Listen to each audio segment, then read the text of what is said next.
रात के 11 बज रहे थे। आर्यन के टेबल पर मैथ्स की किताब खुली थी, लेकिन उसका दिमाग इंस्टाग्राम की रील्स में फंसा था। हर स्क्रॉल के साथ उसका सेल्फ कॉन्फिडेंस गिर रहा था। यूज लैग रहा था कि पढ़ाई उसके बस की बात नहीं। वो थका हुआ था, लेकिन सो नहीं पा रहा था क्योंकि दिमाग डोपामिन का गुलाम बन चुका था। 10 से 25 second. Scene 2। The spark, finding the why. अचानक उसकी नजर कोने में रखी पापा की पुरानी चप्पलों पर पड़ी।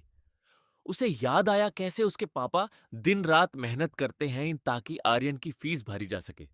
उसने एक पेपर उठाया और बड़े अक्षरों में लिखा, क्योंकि मुझे अपने पापा की थाका मिटानी है।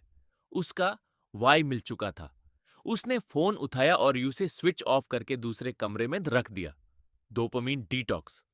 25 से 40 second. Scene 3। The 5 minute deception, starting small. Aryan वापस टेबल पर बैठा। रेजिस्टेंस अभी भी था। दिमाग कह रहा था, कल से करेंगे। पर आर्यन ने अपने दिमाग को धोखा दिया।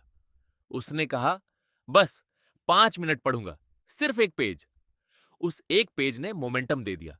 वो 5 मिनट कब 25 मिनट में बदल गए पता ही नहीं चला। 40 से 55 second. Scene 4। The flow state, Pomodoro और रिकॉल। उसने पोमोडोरो शुरू किया। 25 मिनट की डीप स्टडी और 5 मिनट का शंट ब्रेक। जब कोई टॉपिक समझ नहीं आता तो वो दीवार की तरफ देखकर ऐसे समझाता जैसे सामने कोई बच्चा बैठा हो। Feynman technique. वो सिर्फ पढ़ नहीं रहा था, वो सीख रहा था। उसे पहली बार महसूस हुआ कि वो फ्लो स्टेट में है, जहां वक्त का पता ही नहीं चलता। 55 से 70 second. Scene 5। The victory, the conclusion.